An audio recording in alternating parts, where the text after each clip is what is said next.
Hello and welcome to Leo Say's Pantheon, a fortnightly podcast with me, your host, Leo Say's.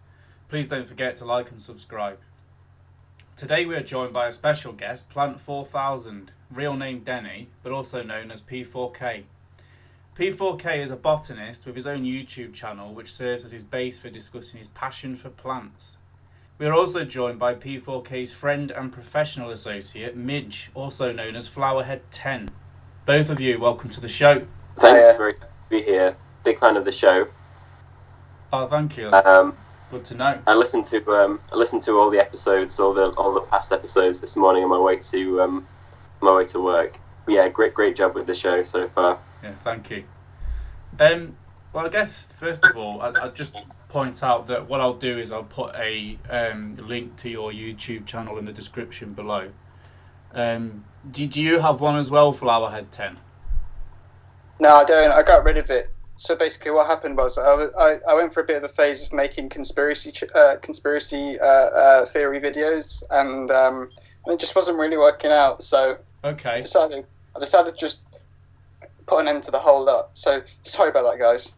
For the best, really. I'm just curious. What were some of the videos that you were coming up with? Oh, just some of my views, really. Okay. Yeah, just some of my views about who I think is controlling the world. Oh, right, okay. And who do you think is controlling the world? Obama. Obama? Yeah, still. About Obama and the bankers, especially Rothschild. Yeah, he's a dodgy one. He is. You want to stay away from him. Obama and Rothschild are ruling the world, are they? I believe so.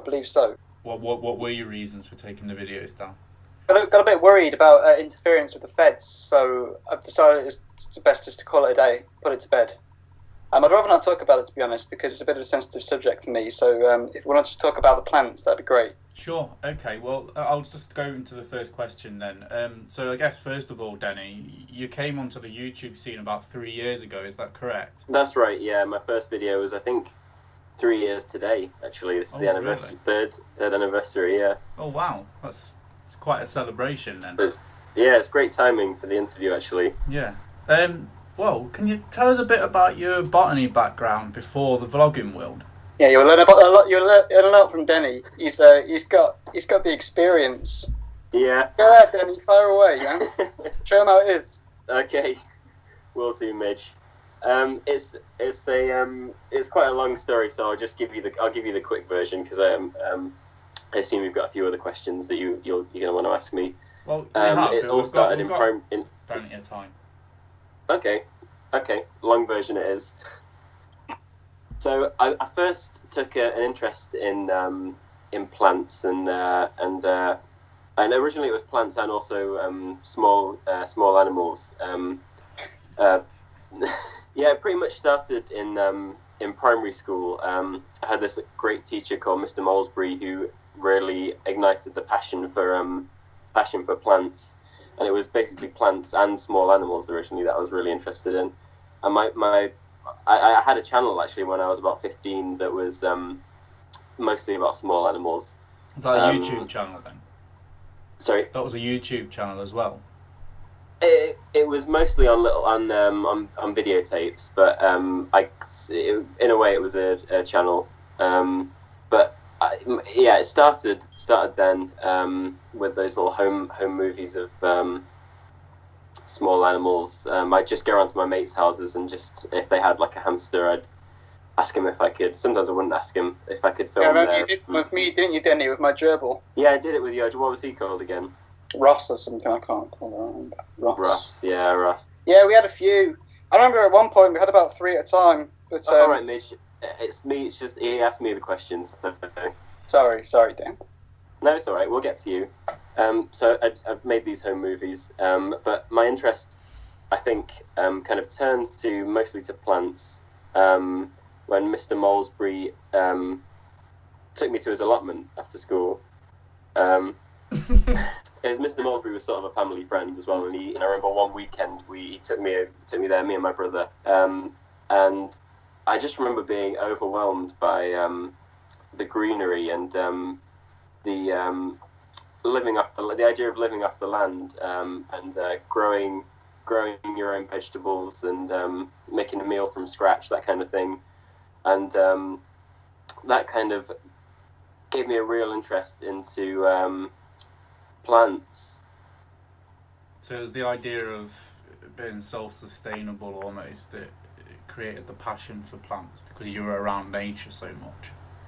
Very much so, yeah. As a kid, I grew up in a very rural environment, and all of its beauty, and it's quite a scary thing actually sometimes when you're. I remember getting lost as a kid with my brother in the woods near our house. We just went to play in the woods, and we got completely lost for a week actually in the woods. And I just remember we were starving as well. We didn't know what we were doing. And I just remember being terrified of the destructive power of nature. Well, that's really interesting and segues into one of my other questions, actually, which I'll ask now. In your most recent video, Wind, it tells us about the effects of wind on plants and wildlife in London. But I was really interested in your technique, wind binding, in which a lost person can find their way home by following a particular method. I was wondering if you could actually go into a bit of detail about where you learnt this practice, and was this around the time that you were lost in the woods with your brother? Exactly, yeah. It was something that Mr. Molesbury taught me in one of his lessons. We had a he would do these sort of extracurricular after-school sessions with... Oh, sorry, we've lost you, Denny. We've lost you, Denny. Kid, back. Denny, you're going to have to repeat yourself, Claire. We lost the connection, unfortunately. Oh, am I back now? Yeah. Yeah. Okay. It was. I learned about wind binding in Mr. Molesbury's extracurricular lesson. That he'd do these sessions after school for people who had a particular interest, and wanted to just find out a bit more about the biology of plants and stuff like that. And he had a lesson. I remember this is probably when I was about 5 years old.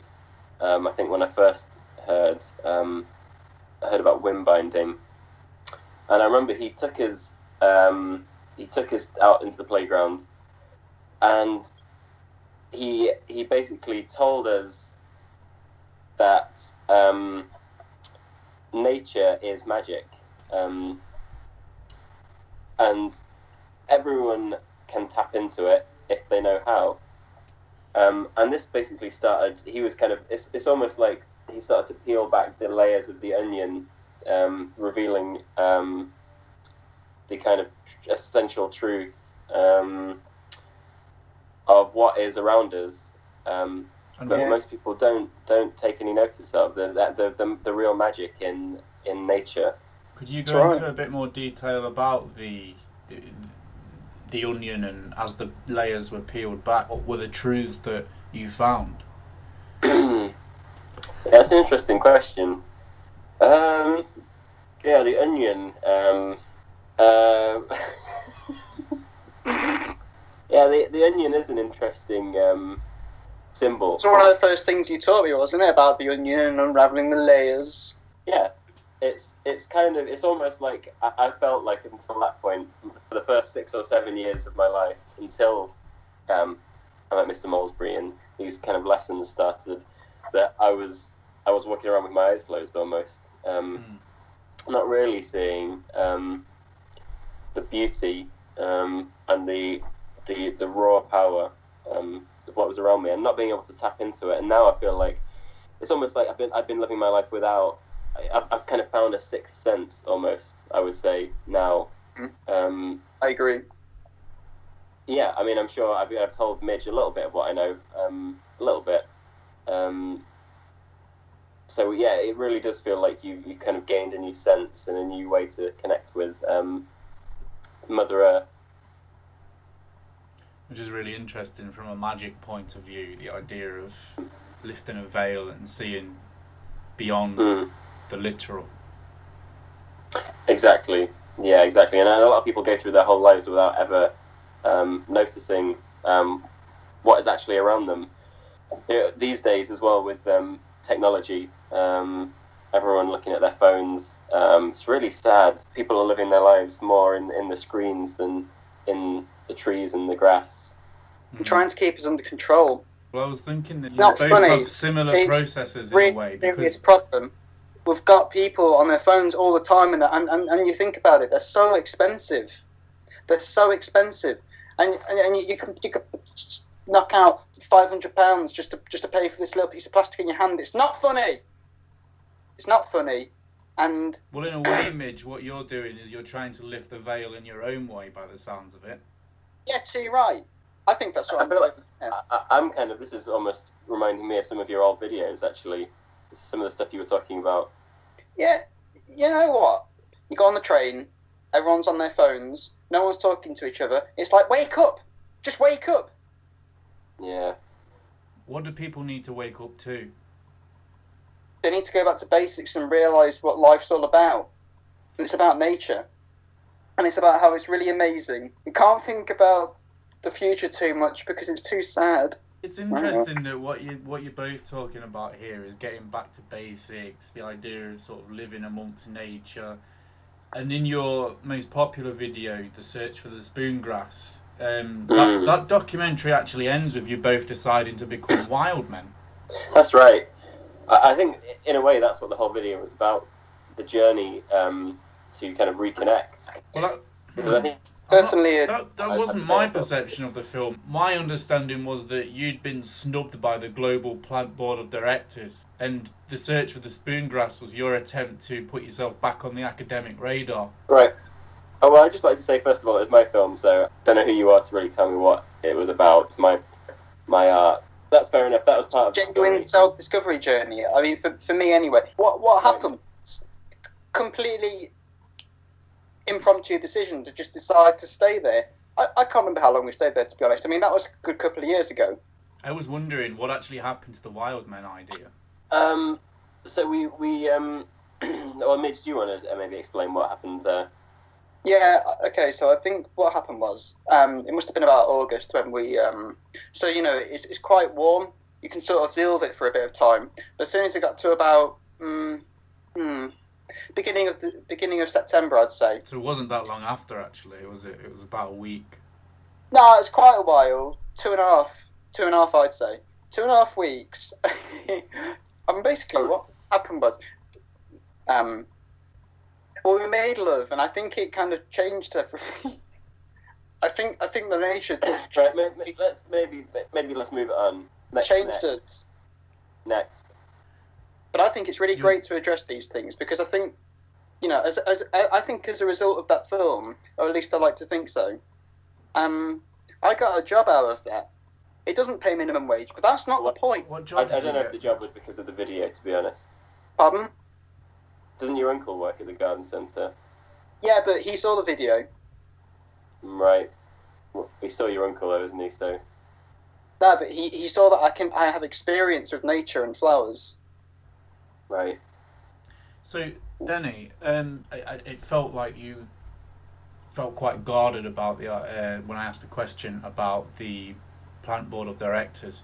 But could you go into a bit of detail about your current status within the academic botanical field?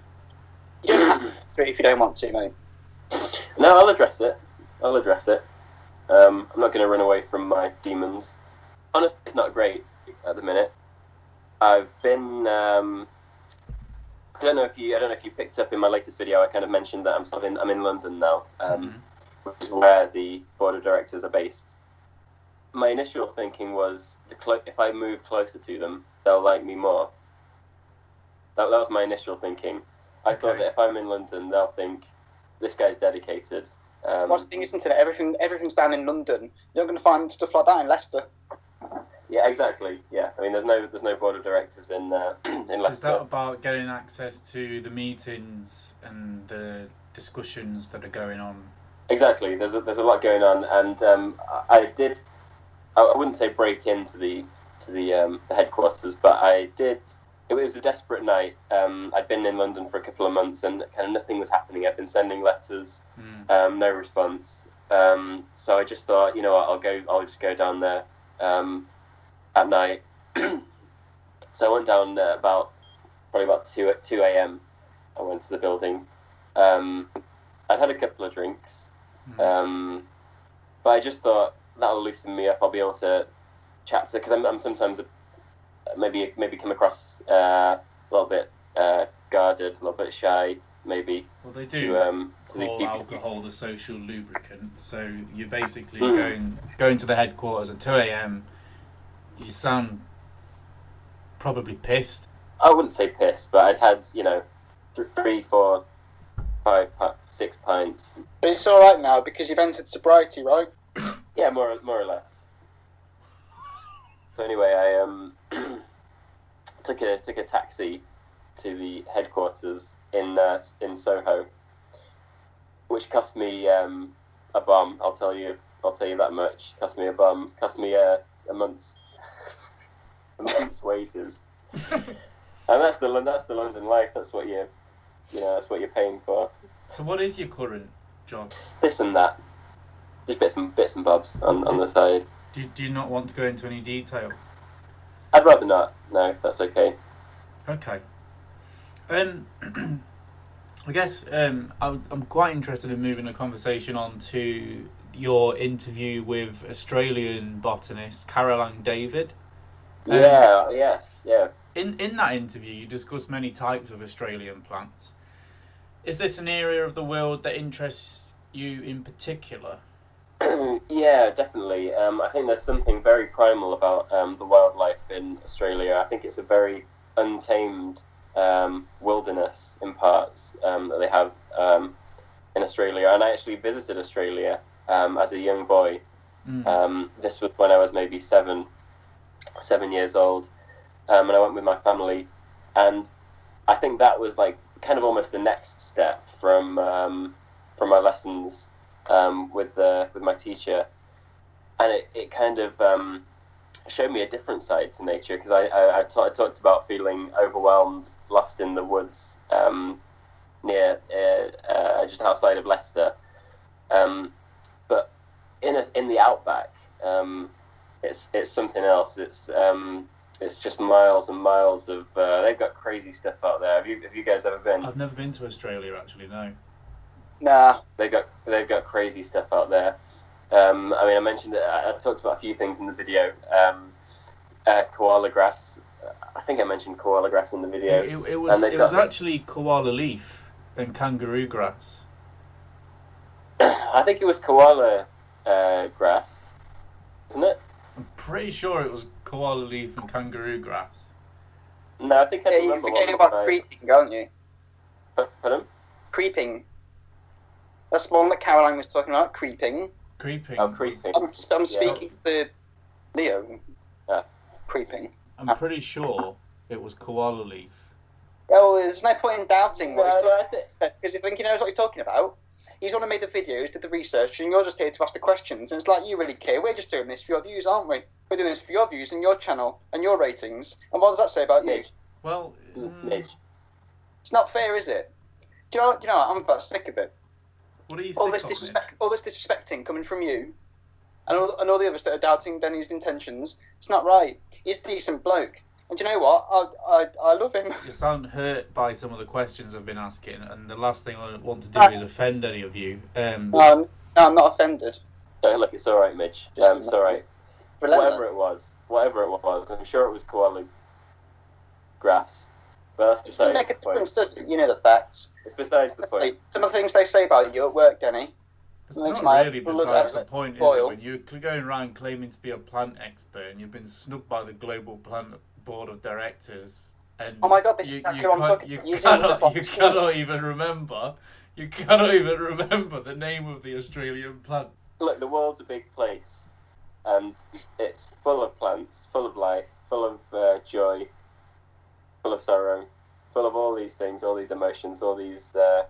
You're Is sitting there that wanting to what- talk about whether it's called koala grass or koala bear or koala leaf when the bloody ice caps are melting. It's insane. So are these the need truths to that wake you up. found when the onion layers peeled back? Are you talking to me?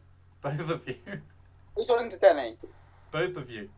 You're saying it's irrelevant because it's all about the beauty and No, the not- sorrow of nature. I didn't say that. You know, you twisted my words now. You're playing your interview That's what Danny tactics. said. You're not Christian Guru Murti, and this is the point. All right. I think that's a great point, that sometimes it's easy to get caught, and this is what I'm talking about, it's easy to get caught up in the specifics, when what we should be looking at is revealing, all the layers. Just because you peel one layer back doesn't mean that layer is unimportant. I think once my onion was completely peeled, I kept all the layers, and I examined them, and I sort of compared them and just kept them all in mind, because as soon as you start forgetting about one layer or another layer, you're kind of forgetting one kind of plane of existence, and you need to kind of hold as many as you can in your mind at once, and this is kind of part of how wind binding works. You have to hold these different planes in your mind, kind of seeing on multiple levels at once, and I think that's kind of how some of this magic can come into play in day-to-day life. As you delve deeper and deeper into the onion, it's important to keep an awareness of the previous layers of the onion in mind. Exactly. If you forget about the previous layers, you're as good as having a completely unpeeled onion. That you don't want to be seeing one layer. You want to be trying to, if you can. It's tricky. It takes practice. Not everyone can do it. White or red? I would say red. More like a red onion. The onion that I'm seeing, everyone's onion can be different. It can't be a spring onion though. That's right. Nah, they do have layers, but Overall, what are your top 3 plants? Wow. You really know how to come up with the tricky questions. Well, I thought I'd challenge you, because I'm sure that there are many, many varieties of plants and species of many plants. indeed. Would you like me to start with number 3 or number 1? Go from number 3 down to your very favourite. Okay, we'll do a bit of a if countdown. Possible. This is the thing I get written to about quite a lot, actually. Probably my most asked question, top 3 or top 5 maybe sometimes, plants. So the top 3, it's tricky, and I think if you asked me on a different day, I'd give you a different answer. But right now, I'd say number 3. Do you want the names in Latin or? Both. Both, of course. Number 3 today would probably have to be the Mandorum alexis. Okay. Is that the Latin? No, that's just the normal name, and the Latin would be the Tribilius. Tribilius.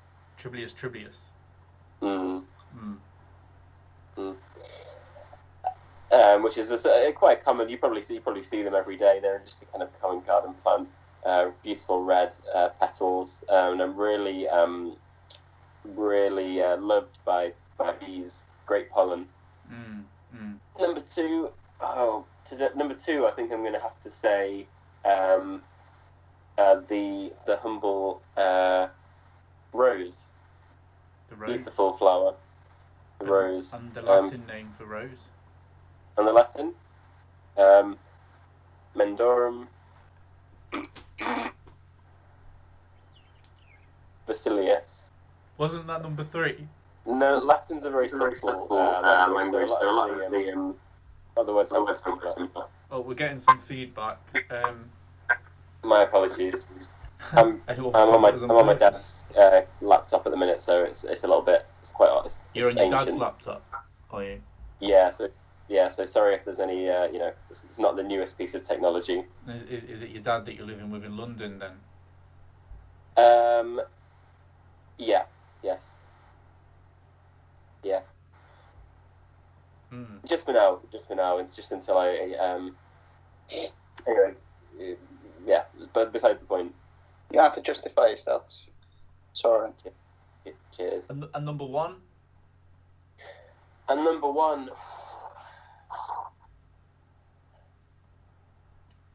I'm gonna have to go with the Mendelium borbraxis. The Mendelium borbraxis. The Mendelium borbraxis. And this is a plant that's only found in Northern Ireland, So you may not have seen it. It's a very, very thick, very hardy sort of kind of an ivy. Mm.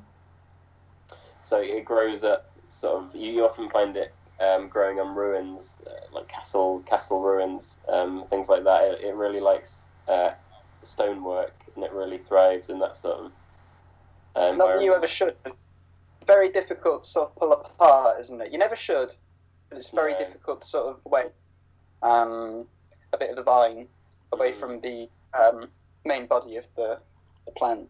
And what about this is your favourite plant out of all the plants in the world?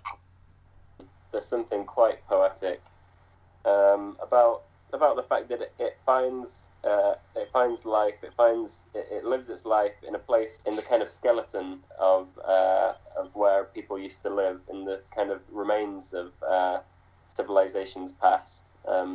So it grows in on these ruins, and I think there's something quite beautiful about life. Thrives on sort of the bygone era. Exactly, finding a place to thrive in these kind of desolate and kind of dead environments. Which kind of brings us back to your pull towards plants. Originally is the integration with nature, and how the truths about nature is that it's all around us. Very much so. It'll always. I mean, long after we're gone, plants will still be here. I reckon another 60 years will be. There'll be just a few of us left, and plants will be the dominant species on the planet Earth. What makes you say 60 years? It's just a few calculations I've made and estimates I've kind of put together.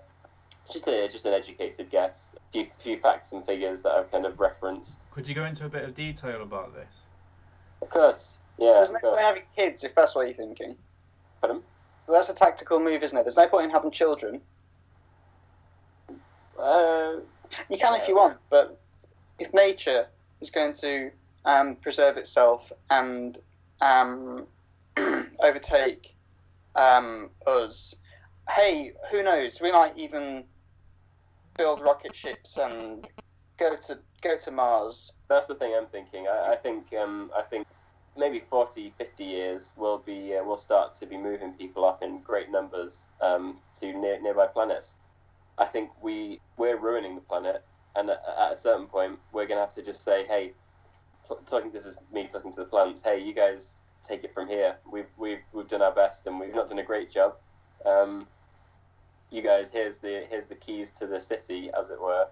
In a way, I think climate change could be a good thing for the plants, because more the ice caps melting means more excessive water, which in a way is good for nature, right? In a way. In a way, it could be a blessing in disguise. Tell you what, Dan, you haven't really spoken about this. What do you think about that? About what? Just about the ice caps melting on to create all this humidity and vapor in the world, which means more water. People will die, but we asked for it. I'm sorry, but we asked for it. I would say it's controversial. I touched on it actually at the end of my latest video. I touched on kind of some of the effects that we're having on the planet, global warming. I don't know if you remember at the end of the video, I found this just horrible sight. This tree with all of its leaves just gone.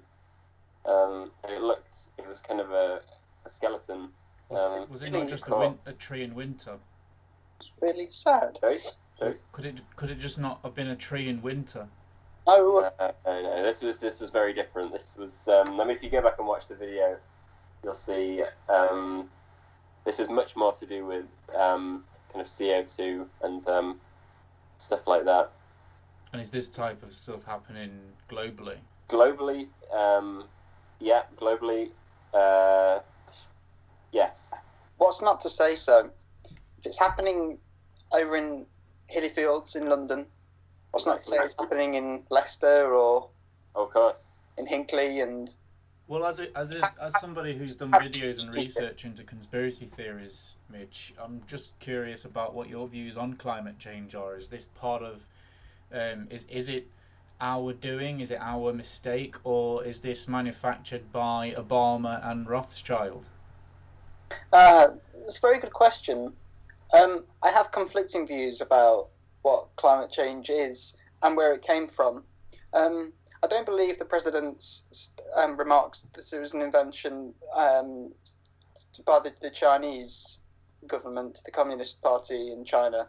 It's nothing to do with the Rothschild family. I think they're too busy about trying to solve the global banking crisis which we're currently in. Everybody's in debt to one another, and China is not going to be able to solve all of these issues, but it's going to try its best of all the gold bullion that it's got stored in basements of normal working Chinese families' houses. And that's just the simple fact. If you hide something in plain sight, it's just so obvious. And it's the same with climate change. Wrap it up, Midge. Well, this is important, Denny. If you just give me a second. So if you take something as convoluted as climate change, and if you do think that perhaps could be, who knows? Is it to do with us? I don't know. That's something that I sort of want to. Yeah. Am I boring you? Yeah, a little bit. Oh, sorry. It's something that you're not going to be doing, presumably, now that you've deleted your YouTube channel, though. Yeah, well, the thing is, I'm still very passionate about the theories and what's out there, but I can't put myself in danger. I can't put my mum in that danger, that sort of situation either. It's not fair. She's on her last legs, so. Well, that just about wraps up the interview, Climate guys. change gives us something to think about, and Here we go. Mitch, what did I tell you? Spend her last years Right. just with something to think about, and climate change, yes, though it isn't quite as a positive effect on the world, but my mum thrives on the news and the goss, and she needs it, as do I. The day we all do. But I have run out of questions there, so I'm going to wrap the interview up because we're coming to time anyway. It's been really lovely talking to you both. Thanks for having me. Yes. It's been a pleasure. I can't wait to see what new videos go up on your YouTube channel in future. And like I said earlier, I'll make sure I put a link down in the description below. Much appreciated. It's been a real pleasure to be on. Great questions, as always, Leo. And sorry about Midge. No, like I say, it's been a pleasure. So you take care and see you soon. To the viewers, don't forget to like and subscribe. And Plant4000, like and subscribe and comment.